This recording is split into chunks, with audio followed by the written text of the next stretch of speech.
بسم الله الرحمن الرحيم. إن الحمد لله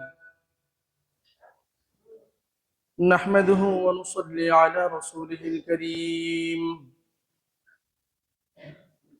أما بعد فأعوذ بالله من الشيطان الرجيم. بسم الله الرحمن الرحيم.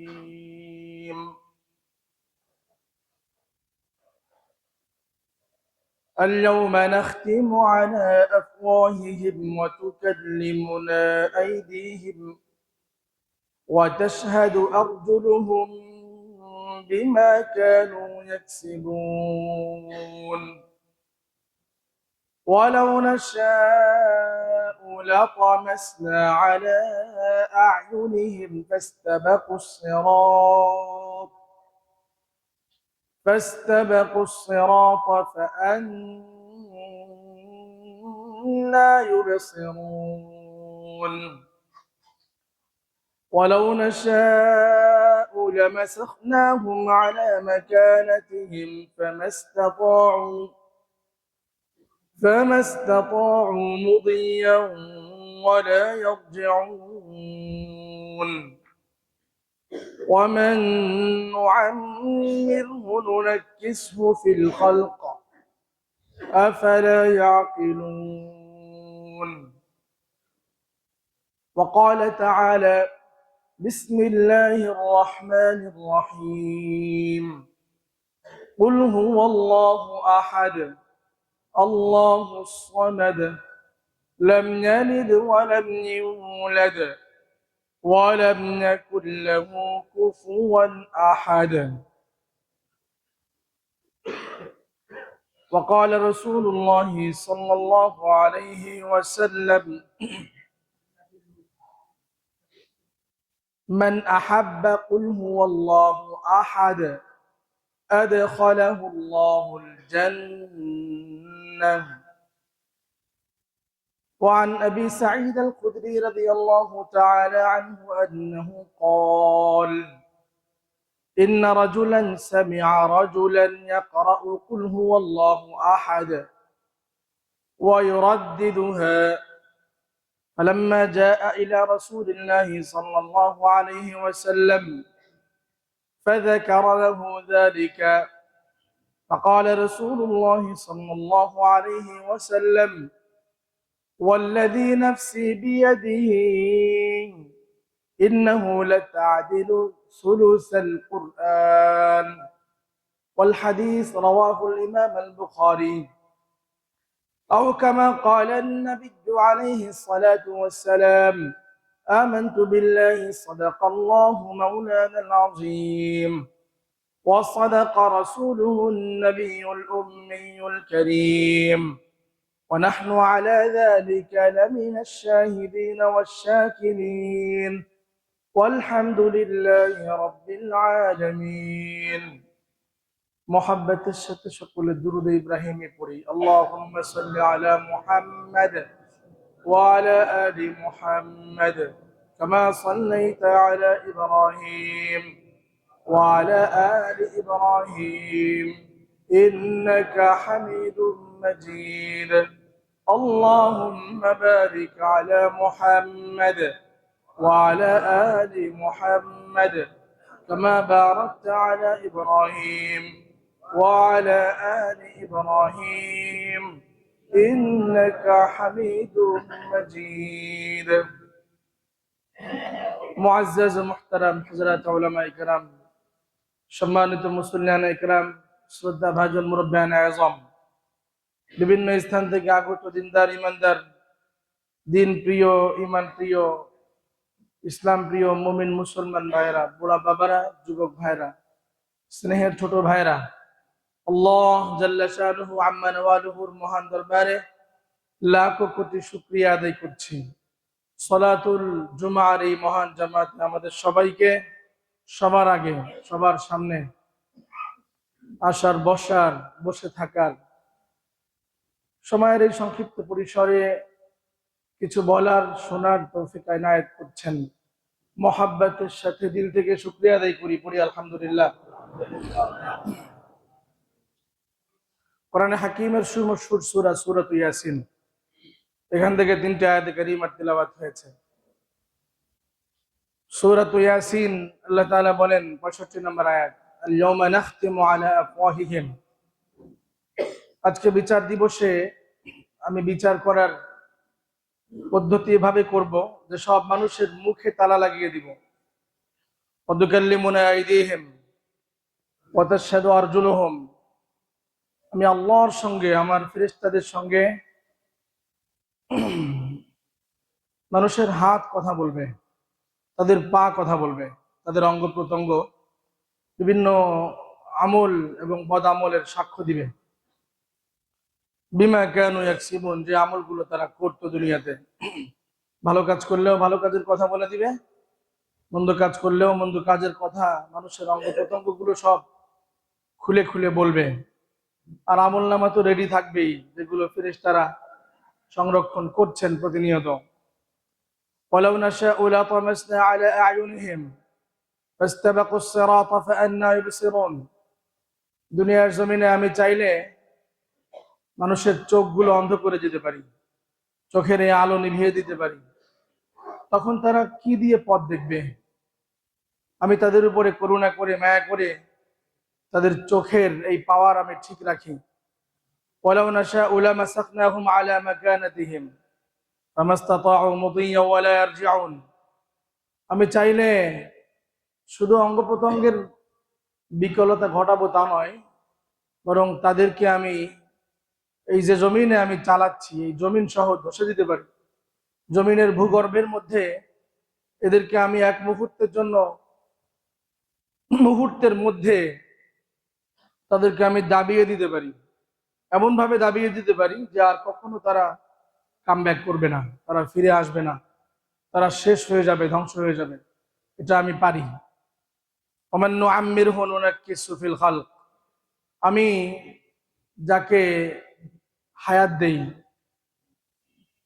যাদেরকে আমি বুড়ো বয়সে উপনীত করি, মুআম্মার করি, যারা হায়াত পায়, মরে না, জীবনের যৌবনে অথবা কৈশোরে তারা মরে না, তাদেরকে আমি হায়াত দিলে নুনাক্কিসু ফিল খালক, তাদেরকে এমন বয়সে আমি উপনীত করতে পারি যেই বয়সে মানুষ সবচেয়ে বেশি ইনভ্যালিড হয়ে যায়, সবচেয়ে বেশি অকেজো হয়ে যায়, এবং অকেজো হয়ে যাওয়ার বয়সে আমি তাদেরকে উপনীত করে দিতে পারি। আফালা ইয়াকিলুন, তারপরেও কি মানুষ বুঝবে না? হায়াতে জিন্দেগি শুরু হয়েছিল শৈশব দিয়ে, একদম ছোট বাচ্চা বেবি জন্মাইছে, তখনও মানুষ দুর্বল। এই মানুষটাকে আল্লাহ তাআলা বড় করতে করতে করতে ওমান নুআম্মির, এমন বয়সে নিয়ে যান তখনও মানুষ দুর্বল। দুর্বলতার মধ্যে পার্থক্য হচ্ছে এতটুকু যে বাচ্চার দুর্বলতা এটা কোমলময়, মানুষের কাছে পছন্দের, মহব্বতের। আর বুড়া বয়সের, বুড়া থুরথুরার খুনখুনে হওয়ার এই দুর্বলতা, এটা মানুষের পছন্দের না, মানুষের কাছে এটা একটা চাপ, বোঝা।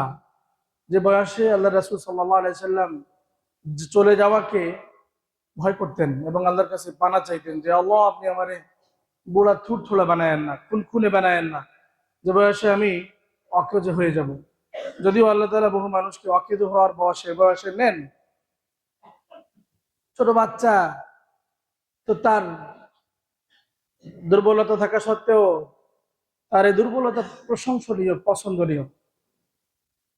বাচ্চা জন্মাইছে তো সবাই আদর করে, কোলে নিয়ে ঘোরে, তার হাতে পায়ে কপালে চুমু খায়, মা তাকে দুধ খাওয়ায় এবং তাকে পালতে থাকে যে ছেলেটা বড় হোক, বাচ্চাটা বড় হোক, মেয়েটা বড় হোক, বড় করার নিয়তে পালে। তার মুখে দাঁত থাকে না, কিন্তু দেখতে সুন্দর লাগে। তার মুখের লোলগুলো মায়ের কাছে মিষ্টি লাগে। মুখের লোল ফেলতে দেয় না মা, মজা করে চেটে পুটে খেয়ে ফেলে, এমন মাও আছে। কিন্তু বুড়া বয়স, তখনও সে অচল হয়ে যায়, তখনও সে এই বেবি বাচ্চার মতো হয়ে যায়, সে নড়তে পারে না, চড়তে পারে না। কিন্তু তার হাত পায়ে এভাবে আদর করে যত্ন করে কেউ চুমু খায় না। তারও হয়তো দাঁত থাকে না, কিন্তু তার দাঁতগুলো না থাকার কারণে তাকে বেবি বাচ্চার মতো সুন্দর লাগে না। তাকে এমন অকেজ মনে হয় যে তার কাছে অনেক সময় দুর্গন্ধ আসে। তার রুমের কাছেও অনেক সময় যাইতে মানুষের ঘৃণা লাগে, গন্ধ ছোটে। ছোট বাচ্চার টয়লেটে পেশাবে কোনো গন্ধ নাই, তাকে পরিষ্কার করতেছে শুধু মা না, মার সঙ্গে বাবা, ভাই বোন, অন্যরা তার পেছনে সময় ডেডিকেট করতেছে, তাকে পালবে, বড় করবে।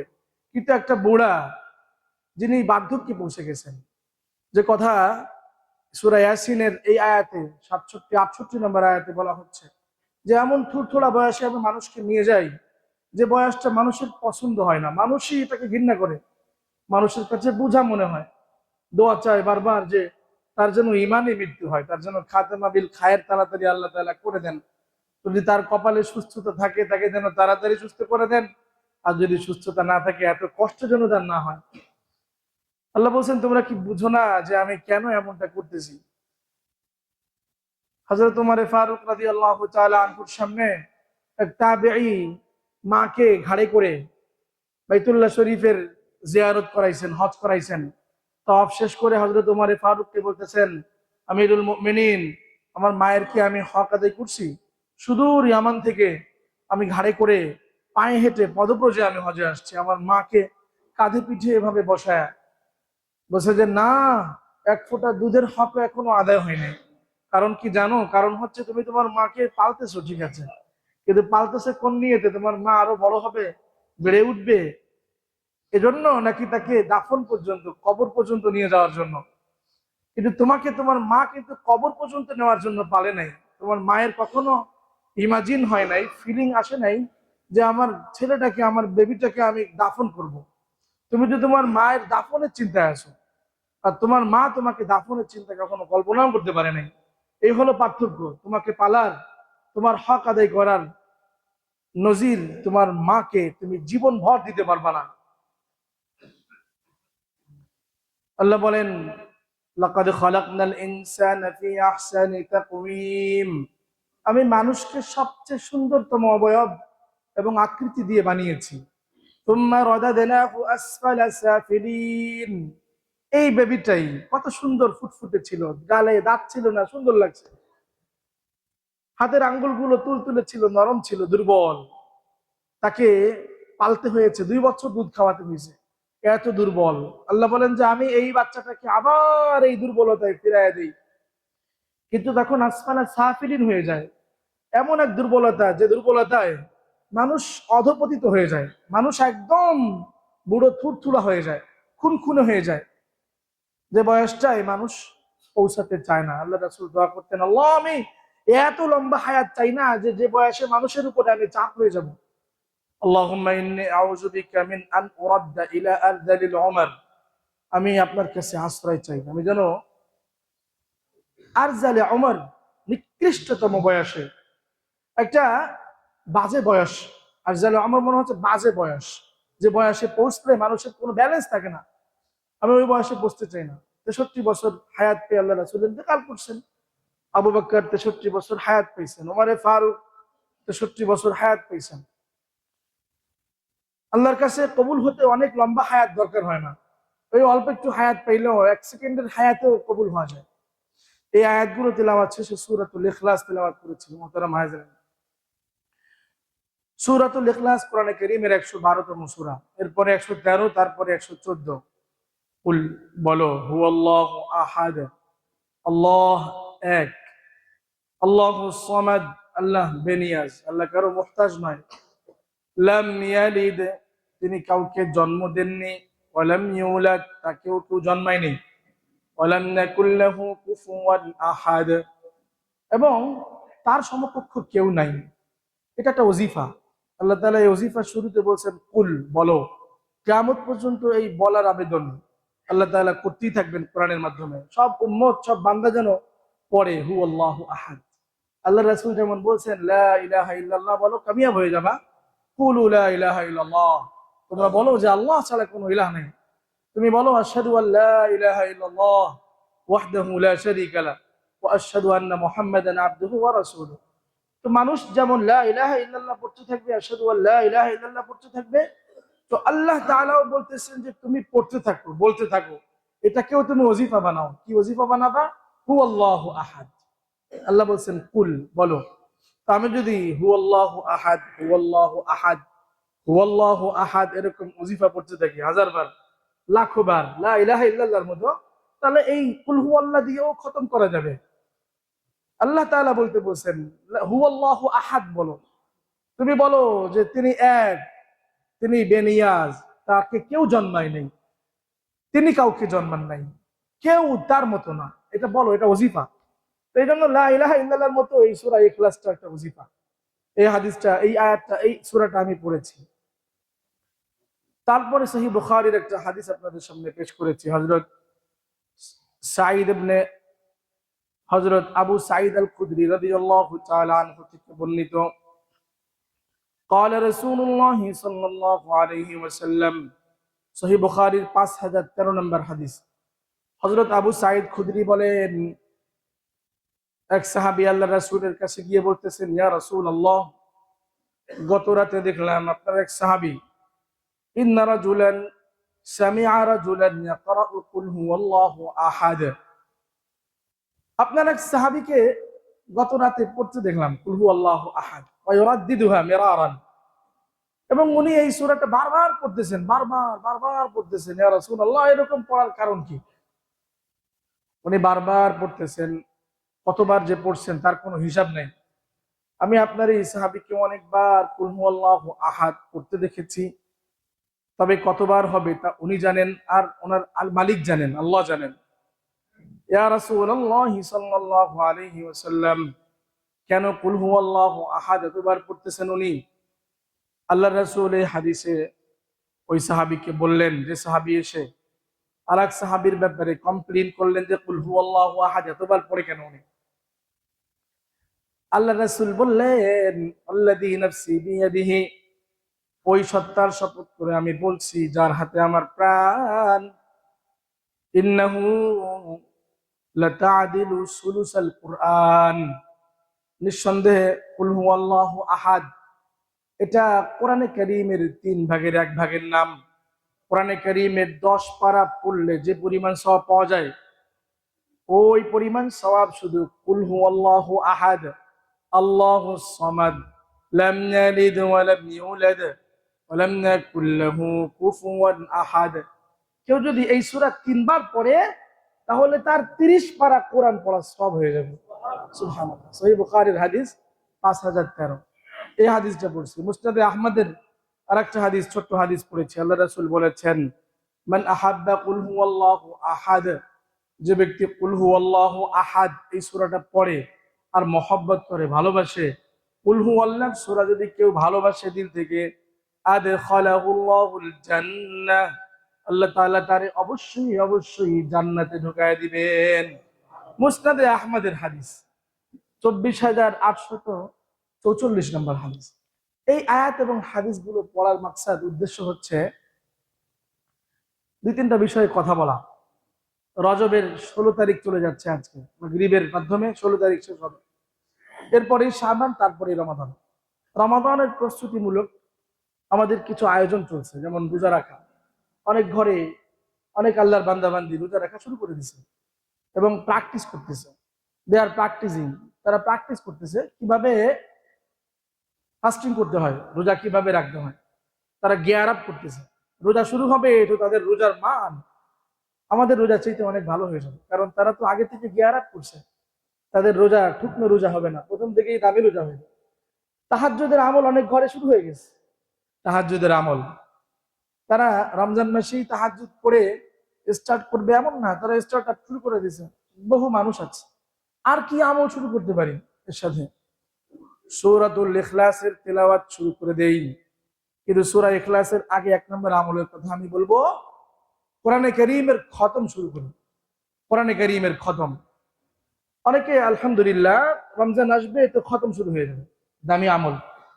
সহিহ বুখারীর আরেক হাদিস, সহিহ মুসলিমে এসেছে হাদিস। আল্লাহ রাসূল একদিন সাহাবীদেরকে বলতেছেন, খায়রুল আমাল, দুনিয়ার মধ্যে সবচেয়ে দামি আমল আর রাহিল ওয়াল মুরতাহিল, রাহিল এবং মুরতাহিলের আমল। قالوا يا رسول الله সাহাবায়ে কেরাম আল্লাহর রাসূলকে জিজ্ঞেস করলেন, হে আল্লাহর রাসূল, রাহেল আর মুরতাহিলের আমলটা কি? বুঝলাম না, এটা একটা আনকমন আরবি। আল্লাহর রাসূল বলছেন, আরবিতে কথোপকথন করলেই যে কোরআন আর হাদিস বুঝবে এটা জরুরি না। আরবি ভাষা কথোপকথন এক জিনিস, আর কোরআনের ভাষা আর এক জিনিস। কোরআনের ভাষা বুঝতে হলে কোরআন বুঝতে হবে, একাডেমিক শিক্ষা লাগবে। এজন্য আরবি ভাষা পারলেই কোরআন পারবে এটা জরুরি না। সাহাবায়ে কেরামও কোরআন পড়ার জন্য আলাদা স্টাডি করতেন, আলাদা ক্লাস বানাতেন, আলাদা দর্স বানাতেন। আল্লাহ রাসূলের মসজিদে নববীতে প্রতিদিন আল্লাহ রাসূল নিজে হাদিসের দর্স, কোরআনের দর্স করতেন। দৈনন্দিন আমলে আছে, আমরা আগে শুনেছি। আল্লাহ রাসূলের 24 ঘন্টার আমলের মধ্যে আমরা পেয়ে যাই। সাহাবায়ে কেরাম জিজ্ঞেস করতেছেন, ওহে আল্লাহর রাসূল, রাহিল এবং মুরতাহিলের এই আমলটা আমরা বুঝলাম না, একটু খুলে বলেন। আল্লাহর রাসূল বললেন, ইয়াদরাবু মিন আউয়ালিল কুরআন ইলা আখিরিহি। কোরআনে কারীমের শুরু থেকে শুরু করে, কোরআনে কারীম একদম সূরাতুল ফাতিহা থেকে শুরু করে সূরা বাকারা, সূরাতুল আলে ইমরান, সূরাতুন নিসা, সূরাতুল মাইদা, সূরাতুল আরাফ, সূরাতুল আনআম, সবগুলো সূরা একটা একটা করে পড়ে পড়ে পড়ে পড়ে 114তম সূরা সূরাতুন নাস, কুল আউযু বিরাব্বিন নাস পর্যন্ত আসবে। এটা হলো রাহেলের আমল। রাহেল এই আমলটা করে তারপরে মুরতাহিলের আমল করবে। মুরতাহিল হচ্ছে তুম্মা মিন আখিরিহি ইলা আউয়ালিহি, যেদিন সে সূরাতুন নাস শুরু করবে, যেই মজলিসে সূরাতুন নাস খতম করবে, 114টা সূরা যখন একটা দুটা তিনটা করে শেষ হয়ে যাবে, ঠিক ওই মজলিসেই আবার সূরাতুল ফাতিহা থেকে আরম্ভ করে কোরআনে কারীম আবার খতম করা শুরু করে দিবে। তার মানে সারাক্ষণ কোরআনে কারীমের খতমের পেছনে লেগে থাকবে। এই আমলটাকে বলা হয় মুরতাহিলের আমল।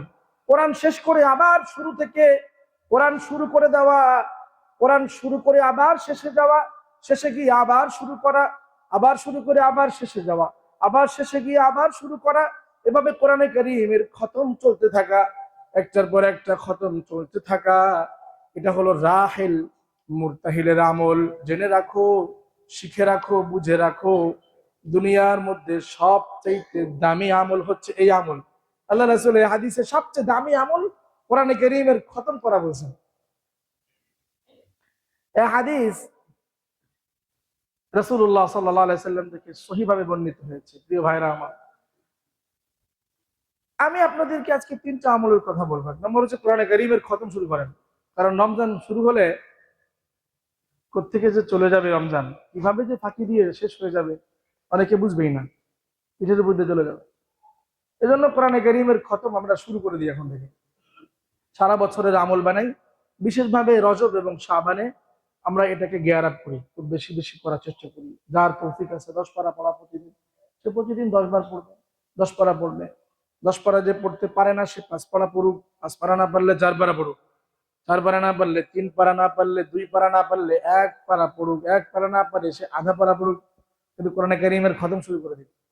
অনেকে আছে কোরআনে কারীম পারে না, তেলাওয়াত জানে না, তার জন্য আমি সেকেন্ড আমল, এবং সবার জন্য দ্বিতীয় আমল সুযোগ আছে, আপনি দ্বিতীয় আমলটা করেন, যেটা হলো সূরাতুল ইখলাসের বেশি বেশি মুহাব্বত আর পাঠ ওজিফা। 3 বার সূরা ইখলাস পড়তে কি 24 ঘন্টা লাগবে নাকি? 1 ঘন্টা লাগবে? কয় মিনিট লাগবে? 1 মিনিটও লাগবে না, কারণ একবার সূরা ইখলাস পড়তে কয় সেকেন্ড লাগে? 14 সেকেন্ড লাগবে, 13 সেকেন্ড লাগবে। পড়ে দেখেন, আমার সাথে পড়েন, বিসমিল্লাহির রহমানির রহিম, কুল হুয়াল্লাহু আহাদ, আল্লাহুস সামাদ, লাম ইয়ালিদ ওয়া লাম ইউলাদ ওয়া লাম ইয়াকুল লাহু কুফুওয়ান আহাদ। বিসমিল্লাহির রহমানির রহিম, কুল হুয়াল্লাহু আহাদ, আল্লাহুস সামাদ, লাম ইয়ালিদ ওয়া লাম ইউলাদ ওয়া লাম ইয়াকুল লাহু কুফুওয়ান আহাদ। বিসমিল্লাহির রহমানির রহিম, কুল হুয়াল্লাহু আহাদ, আল্লাহুস সামাদ, লাম ইয়ালিদ ওয়া লাম ইউলাদ ওয়া লাম ইয়াকুল লাহু কুফুওয়ান আহাদ। 1 মিনিট লাগে নাই, আধা মিনিটের একটু বেশি লাগছে, কিন্তু কোরআনে কারীমের খতমের সওয়াব আল্লাহ তাআলা দিয়ে দিয়েছেন এই আধা মিনিটের মধ্যে। সুবহানাল্লাহ, কোরআনে কারীম যারা পড়া শিখি নাই, পড়া শিখি, আয়োজন আছে, আমাদের মসজিদেও আছে, সব মসজিদে কোরআনে কারীম শেখার আয়োজন আছে। পার্সোনালি শিখতে পারেন, ইজতিমাই ভাবে আমাদের দলবদ্ধ ভাবে আমরা দোতলায় শুরু করছি, শিখতে পারেন। বহু মানুষ শেখে একদম আলিফ বা তাও পারতো না, অথবা অল্প অল্প পারতো, সে এখন ওয়ার্ড মেকিং, শব্দ বানানো শিখে গেছে, আয়াত বানানো শিখে গেছে। আপনি শুরু করে দেন, দেখবেন ইনশাআল্লাহ অল্প সময়ের মধ্যে কোরআনে কারীম আল্লাহ তাআলা সহজ করে দিয়েছেন। একটু সাধনা করলেই শিখা যাবে। আর আপনি এই সূরাতুল ইখলাসের আমলটাকে আপনি ধরেন, মহব্বত করেন, ভালোবাসেন, এই মহব্বত এমন অনেক মহব্বত আপনাকে জান্নাত পর্যন্ত নিয়ে যাবে। সুবহানাল্লাহ। তৃতীয় আমল হচ্ছে বেশি বেশি রজব আর শাবানের মধ্যে হায়াত বৃদ্ধি, বরকতের দোয়া করা। আল্লাহ রাসূল করতেন এই দোয়া, আল্লাহুম্মা বারিক লানা ফি রজব ওয়া শাবান ওয়া বাল্লিগনা রমাদান। আল্লাহ আপনি রজব আর শাবানে বরকত দেন, আর রমজানে আপনি পৌঁছায় দেন। আল্লাহ রাসূল হায়াতকে বাড়ায় দেওয়ার দোয়া করতেন না, কিন্তু হায়াতে বরকতের দোয়া করতেন। হায়াতে বরকত এক জিনিস, আর হায়াত বেড়ে যাওয়া আর এক জিনিস। অল্প সময়ের মধ্যে আমাদের মহামনীষীরা এত বরকত পেয়েছে, উম্মতে মুহাম্মাদের হায়াতের মধ্যে আল্লাহ তাআলা এত বরকত দিচ্ছে যে আগের জামানার উম্মত 1000 বছর পেয়েও এত বরকত পায় নাই। শুধু দ্বীনের লাইনে বরকত তা নয়, দুনিয়ার লাইনে একটা ছোট্ট ব্যবসায়ী যখন ব্যবসা রান করে, উম্মতে মুহাম্মাদকে আল্লাহ তাআলা এমন টেকনোলজি দিয়েছেন আর এমন মেধা দিয়েছেন যে অল্প সময়ের মধ্যে কাউকে তো রাতারাতি আল্লাহ তাআলা হালাল ভাবেই ধরে মেলে ভালাই দিচ্ছে। দুনিয়ার লাইনে সে দুনিয়ার অনেক কিছু কামাই ফেলছে, অথচ সময় কিন্তু অল্প পাইছে।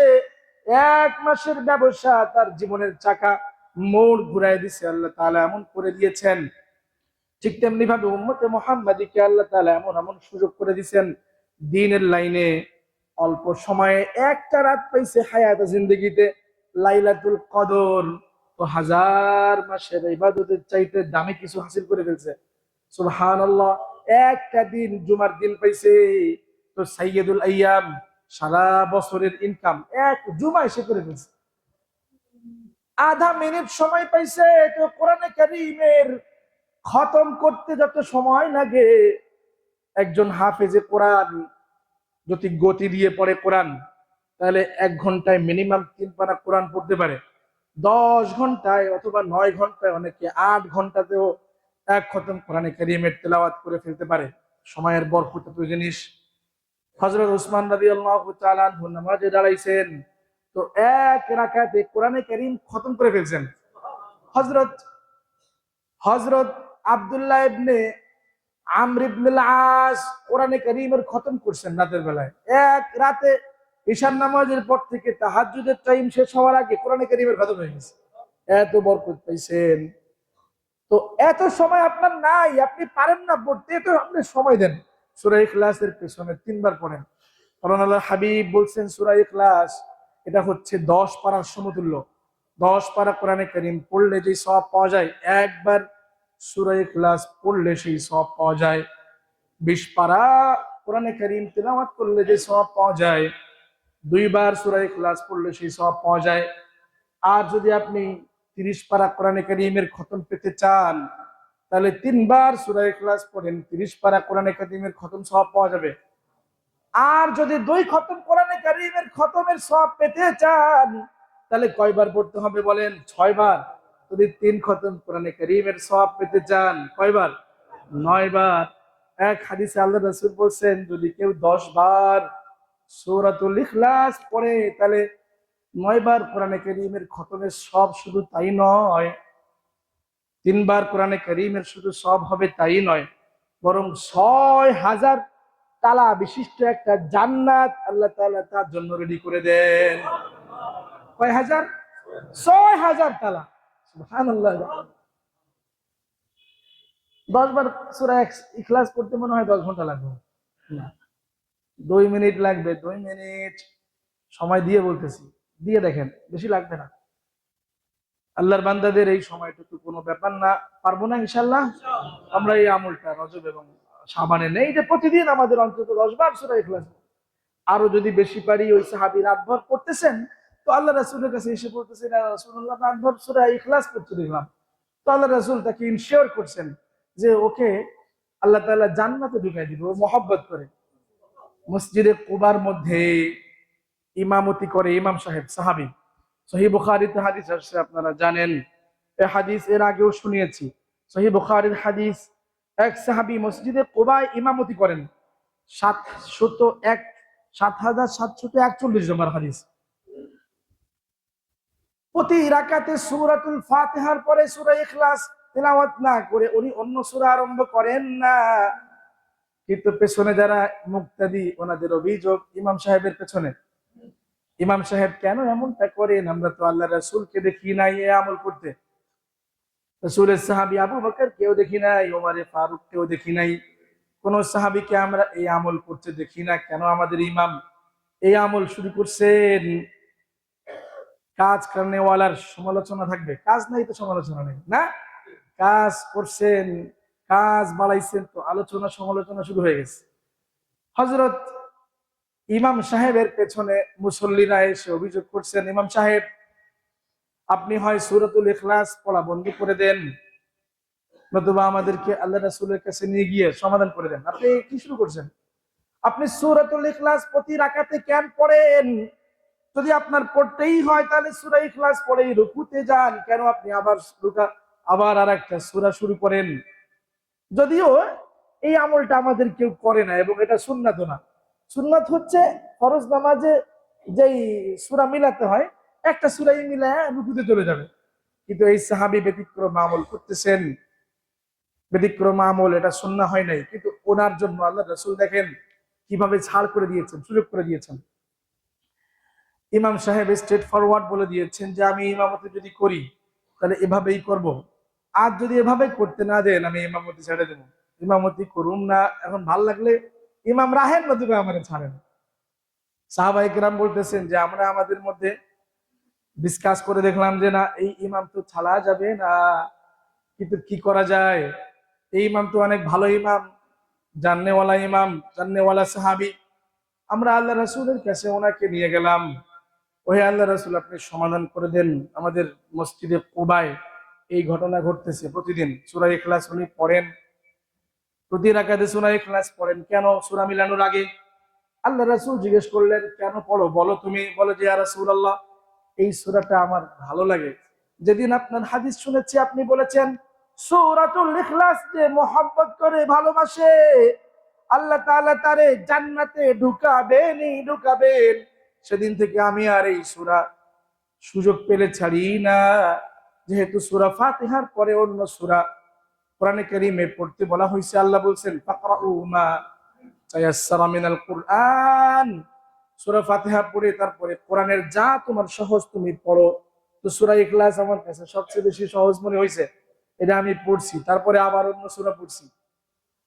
আল্লাহ রাসূল ভরা মজলিসে সাহাবীদেরকে বলে দিলেন তোমার মহব্বত, তোমার ভালোবাসা তোমাকে জান্নাতে না নিয়ে ছাড়বে না। তুমি ভালোবাসছো, তোমার এই ভালোবাসার, তোমার এই মহব্বতের বেনিফিট হচ্ছে আমি নবী তোমাকে বলে দিচ্ছি যে তুমি জান্নাতে যাবা, তোমার জান্নাতের সুঘ্রাণ আমি পাচ্ছি। সুবহানাল্লাহ। তবে ভাই রুস্তু বুজুর্গ, কোরআনে কারীমের খতম করার সওয়াব আর সূরা ইখলাস 3 বার পড়ে খতমের সওয়াবের মধ্যে একটু পার্থক্য আছে। আল্লাহর কাছে তো খাজানা ভরপুর, কোনো কিছুর অভাব নাই, সব তো সমান সমান পাবো। কিন্তু যেই লোকটা কোরআনে কারীম বসে বসে খতম করতেছেন, লম্বা সময় নিয়ে আস্তে আস্তে পড়েন, ধীরে ধীরে পড়েন, ভেঙে ভেঙে পড়েন, আল্লাহ রাসূল বলছেন কোরআনে কারীম পড়া শিখতেছে, ধাক্কায় ধাক্কায় পড়ে, অনেক ভুল যায়, তারপরেও সে ছাড়ে না, শেখার পেছনে মেহনত করতেছে। আল্লাহ রাসূল বলেন যে তার এই কোরআনে কারীমের খতম আর সূরাতুল ইখলাসের 3 বার পড়া খতমের মধ্যে অনেক মর্যাদাগত পার্থক্য আছে। মুহাদ্দিসিনে ইকরাম ব্যাখ্যা করতে গিয়ে বলেছেন প্রত্যেকটা আমলের নিজস্ব একটা সওয়াব আছে, যেটা কাউন্টেবল, যেটা কি গণনার ফ্রেমে বন্দি করা যায়, ক্যালকুলেশন করে বের করা যায় যে এর সওয়াব এত। যেমন কোরআনে কারীমের প্রতি অক্ষরের নেকি কমপক্ষে কয়টি বলেন? 10টি। আল্লাহ রাসূল বলছেন, আমি বলবো না যে আলিফ লাম মিম এটা একটা অক্ষর, এটা আমি বলবো না, বরং এটা তিনটা অক্ষর। কয়টা অক্ষর? এই তিন অক্ষরে তুমি কয়টা নেকি পাবা? 30টা নেকি পাবা। তুমি কোরআনে কারীম পড়ো কিন্তু বুঝো না। আলিফ লাম মিম। দুনিয়ার কোনো মানুষ এই আয়াতের এই অক্ষরের অর্থ জানে না। সব মুফাসসির এখানে বলেন আল্লাহু আ'লামু বিমুরাদিহি, এর অর্থ কে জানেন? দুনিয়ার মানুষ জানে না, আল্লাহ এবং তার রাসূল জানেন, আর পৃথিবীর কেউ জানেন না, কাউকে জানতে দেওয়া হয় নাই। এটা একটা গোপন কোড কোরআনে কারীমের, এটা পাসওয়ার্ড। কিন্তু এটা পড়লে সব হবে। বহু মানুষ কোরআনে কারীম থেকে মাহরুম হয়ে যাচ্ছে শুধু এই কারণে সে বলে কোরআনে কারীমের অর্থ বুঝি না তো সব পাবো না। আর এর উপরে অনেক বয়ান খুতবা রেডি হয়ে গেছে। বহু মানুষ খুতবা ডেলিভারি করতেছে যে কোরআন অর্থ বুঝে না পড়লে কোনো সওয়াব নাই। নাউজুবিল্লাহ বলেন। অর্থ না বুঝে পড়লে সওয়াব নাই বুঝি না, বরং কথাটা এরকম হবে যে অর্থ বুঝে বুঝে পড়লে বহু সওয়াব, বেহিসাব সওয়াব। কিন্তু অর্থ না বুঝে পড়লে কমপক্ষে কয় সওয়াব? প্রতি অক্ষরে 10 সওয়াব। এবার আপনি শুরু থেকে শেষ পর্যন্ত আপনি আরো হিসাব লাগান কোরআনে কারীমের কতগুলো অক্ষর আছে, এরপরে ইনটু 10 দেন। এই যে কাউন্টেবল সওয়াবটা আল্লাহ তাআলা সূরা ইখলাস 3 বার পড়লে এই সওয়াবটা দিয়ে দিবেন, কোনো সন্দেহ নেই, দেবেনই দেবেন। কিন্তু মুহাদ্দিসিনে ইকরাম বলেন আমলের নিজস্ব সওয়াবের পাশাপাশি আরেকটা সওয়াব আছে মর্যাদাগত সওয়াব। কি সওয়াব? মর্যাদা। ওটা আল্লাহ জানেন কারে কতটুকু দিবেন, এটা আল্লাহর কাছে। আল্লাহু ইয়ারযুকু মান ইয়াশাউ বিগাইরি হিসাব। আল্লাহ যাকে ইচ্ছা বেহিসাব সওয়াব দেন। এইখানে গিয়ে কোরআনে কারীম যদি খতম করতেছেন, তার মর্যাদা আর সূরা ইখলাসের খতমের মর্যাদা পার্থক্য হয়ে যাবে। কোরআনে কারীমের কষ্ট করে খতম তার মর্যাদা, আর সূরা ইখলাসের খতমের এই কষ্টের মর্যাদার মধ্যে পার্থক্য আছে। এজন্য প্রত্যেকটা আমলের দুটো সওয়াব। একজন প্রাইম মিনিস্টারের বেতন যদি 3 লাখ টাকা হয়, ক্রিকেটারের বেতন 3 লাখ টাকা হয় না? কিন্তু সারা দুনিয়ার ক্রিকেটার যে খেলোয়াড় আছে বা আরেকজন আপনি বড় একজন অফিসারের নাম নেন, তার যে বেতন প্রাইম মিনিস্টারের চেয়ে অনেক সময় বেশি হয়ে যায়, হয় না? কিন্তু মর্যাদার পার্থক্য আছে না ভাই? মর্যাদার পার্থক্য আছে। সারা দুনিয়ার সব ক্রিকেটার মিলায়া, খেলোয়াড় মিলায়া একজন প্রাইম মিনিস্টারের সমান বানানো যাবে না। এই জন্য সারা দুনিয়ার সূরা ইখলাসের খতম করেনেওয়ালাকে মিলাইলে আল্লাহর সামনে মর্যাদায় কোরআনে কারীমের খতম করেনেওয়ালার সামনে সমতুল্য করা যাবে না। এই হলো পার্থক্য। বুঝে আসছে না ইনশাআল্লাহ? তাহলে আমরা 3টা আমল নেই, কোরআনে কারীমের খতম শুরু করে দেই, সূরাতুল ইখলাসের আমল শুরু করে দেই, আর হচ্ছে আল্লাহুম্মা বারিক লানা ফি রজব ওয়া শাবান ওয়া বাল্লিগনা রমাদান। আর প্রতিদিন হিসাব লাগাই যে আমি আজকে কতটুকু আমল করছি। ঘুমানোর আগে হিসাব না লাগায়া ঘুমায়েন না ভাই। হযরত ওমর ফারুক রাদিয়াল্লাহু তাআলা আনহু, আমিরুল মুমিনিন, যার ব্যাপারে আল্লাহর রাসূল বলছেন আমার পরে যদি দুনিয়ার কেউ নবী হতো তাহলে কে হতো বলেন? হযরত ওমর ফারুক নবী হতো। লাউ কানা বাদি নবিয়্যা, আমার পরে যদি কেউ নবী হতো তাহলে আমার পরে হযরত ওমর ফারুক নবী হতো। এত বড় এলেমওয়ালা উনি মারা যাচ্ছেন, ইন্তেকাল হয়ে যাচ্ছে। ইন্তেকালের পরে ওনার মাইয়েত লাশ যারা গোসল করাইছেন ওনারা বলতেছেন ওমর ফারুকের গায়ে চাবুকের দাগ। চাবুকের দাগ দেখে আমরা হতবুদ্ধ হয়ে গেলাম যে এত দাগ কেন। আমরা আজকে লাশ ধোয়াচ্ছি, মনে হচ্ছে যেন কালকেও ওনার পিঠে চাবুক দিয়ে পিটানো হয়েছে। আমরা ওনার ঘরে আমিরুল মুমিনিনের স্ত্রীর কাছে খবর নিলাম যে এত চাবুকের দাগ কেন, কি বিচার করা হয়েছে বলেন? পারিবারিক ঘরোয়া কোনো বিচার কি উনি সম্মুখীন হয়েছেন কিনা, আদালতের কোনো বিচার তো আমাদের কাছে প্রুফ নাই। তো ওনার কোন বিচার, কিভাবে এটা হলো, এত দাগ কেন? তো ওনার স্ত্রী মোহতারামা উনি ঘর থেকে বলতেছেন এটা কোনো আদালতের বিচারের চাবুক না, ঘরের বিচারের চাবুক না, আমাদের পক্ষ থেকে কারো চাবুক না, এই চাবুক হচ্ছে ওনার নিজের চাবুক। হযরত ওমর ফারুক প্রতিদিন একটা রোজ নামচা ডায়েরি মেনটেন করতেন, হিসাবের ডায়েরি, আমলের হিসাব। প্রতিদিন কি আমল করতেছেন, এই আমলগুলা উনি রোজ নামচার মধ্যে টুকে টুকে রাখতেন আর গতকালের আমলের সঙ্গে মিল করে দেখাতেন, মিল করে দেখতেন। যদি গতকালের আমলের চাইতে আজকের আমল বেশি না হয়, তাহলে এক ধরনের শাস্তি উনি ওনার নিজের জন্য তৈরি করছিলেন, যে শাস্তি উনি নিজেই চাবুক ধরে পিঠের মধ্যে মারতেন, যে আজকে তুই সুযোগ পালি, একদিন তোর হায়াতে তুই পাইছিস, গতকালের প্র্যাকটিসের চাইতে আজকের প্র্যাকটিসটা তোর কেন বেশি হয় নাই, আজকের স্টাডিটা তোর কেন বেশি হয় নাই। আর যদি একটু আমল কম হয়ে যেত, তাহলে উনি আবার অন্য ধরনের শাস্তি নিজের উপর। এই ফ্যানটা একটু দেন। যদি ওনার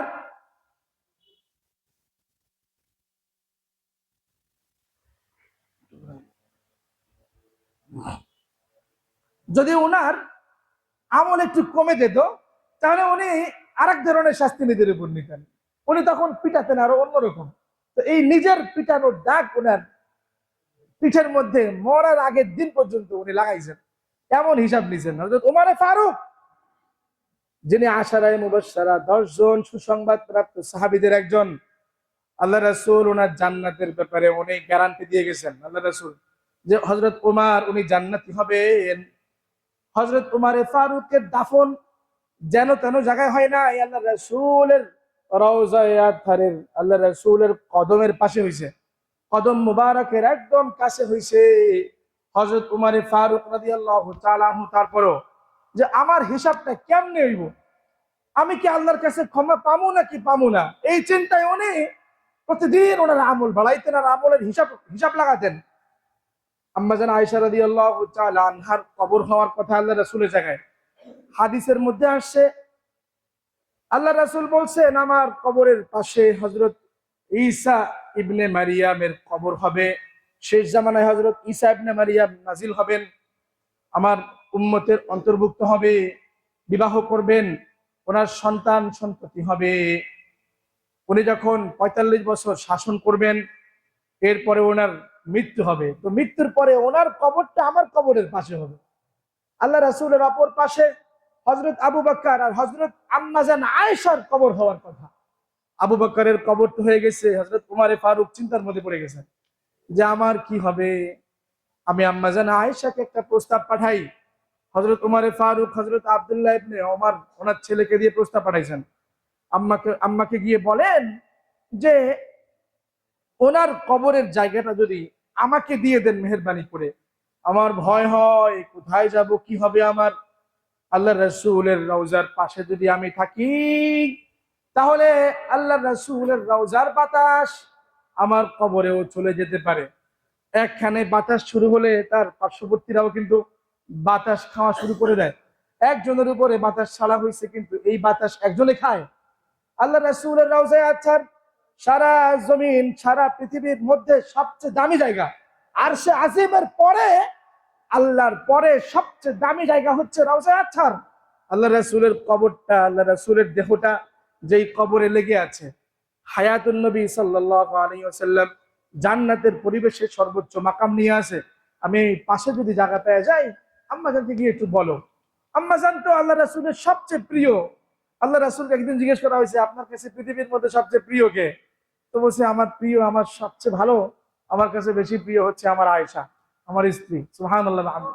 তো ওমর ফারুক উনি নিজে নিজে গবেষণা করতেছেন যে আল্লাহ রাসূলের সবচেয়ে প্রিয় মানুষ, উনি তো অবশ্যই ইন্তেকালের পরে আল্লাহ রাসূলের সঙ্গে যুক্ত হয়ে যাবেন, কিন্তু আমার কি হবে? তো আম্মা জান আয়েশা বলেন যে আমার কাছে যখন ওমর ফারুকের এই প্রস্তাব নিয়ে আসছে ওনার ছেলে, তো আমি বললাম যে অবশ্যই এটা তো আল্লাহ রাসূল আমার জন্য চয়ন করছিলেন, এর মিরাজ তো আমি পাই, এর হক আমি, কিন্তু আমিও ওমরকে এই চিন্তায় সুযোগ করে দিলাম যে এই সুযোগ দিয়ে যদি আমি আল্লাহর কাছে ছাড় পেয়ে যাই, আমি যদি এই সুযোগ দিয়ে যদি আল্লাহর কাছে যদি বেঁচে যাই, হিসাবের মাপকাঠিতে যদি আল্লাহ তাআলা আমাকে না ফাঁসায়, তাহলে আমিও এই আমলটা করতে চাই। তো উনি হযরত আব্দুল্লাহকে বলছেন, ঠিক আছে, তোমার আব্বা ওমর ফারুকের কবর এখানে হবে। তো ওমর ফারুক ওনার মারা যাওয়ার পরে পিঠের মধ্যে চাবুকের দাগ ছিল, হিসাব লাগাইছেন যে আমি কি আমল করতেছি, আমি কি আমল কমাই ফেললাম কিনা, কম হয়ে গেলে পিটানো শুরু করে দিছে। এমন যেন তেন পিটানো না, গোসল করানো ওয়ালারা ওনার গায়ের পিঠের চাবুক দেখে তারপরে ঘরের মধ্যে খবর নিয়ে শুনছেন যে উনি নিজের পিঠে নিজে পিটাতেন। এজন্য ভাইরা আমার, আমাদের আমল বানানোর সময় আল্লাহ তাআলা আমাদের সবাইকে আমল বানানোর তৌফিক দান করেন, আমিন। ওয়া আখির দাওয়ানা আলহামদুলিল্লাহি রাব্বিল আলামিন। আসসালামু আলাইকুম ওয়া রাহমাতুল্লাহ।